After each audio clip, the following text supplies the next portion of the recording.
ଆଜିର ଅମୃତବାଣୀରେ ସମସ୍ତଙ୍କୁ ମୋର ସ୍ୱାଗତ ଜଣାଏ। ଆଜିର ଅମୃତବାଣୀ ହେଲା ନାମ ଜପରେ କେଉଁ ଶକ୍ତି ଓ ସିଦ୍ଧି ମିଳେ। ସନାତନ ଶାସ୍ତ୍ର ଉପନିଷଦରେ ନାମର ଅପାର ମହିମା ବର୍ଣ୍ଣିତ ହୁଏ।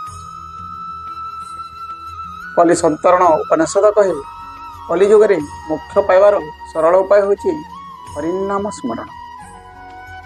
ଶ୍ରୀମଦ୍ ଭାଗବତ କହେ ଭଗବାନଙ୍କ ନାମ ଉଚ୍ଚାରଣ କଲେ ଚିତ୍ତ ଶୁଦ୍ଧ ହୁଏ, ପାପ କ୍ଷୟ ହୁଏ ଓ ଭୟ ଦୂର ହୁଏ। ନାମ ଜପରେ ମିଳୁଥିବା ପ୍ରଥମ ଶକ୍ତି ହେଉଛି ମନୋବଳ ଓ ଆତ୍ମଶକ୍ତି, ଯାହା ଭୟକୁ ହଟାଇ ଧୈର୍ଯ୍ୟ ଦିଏ।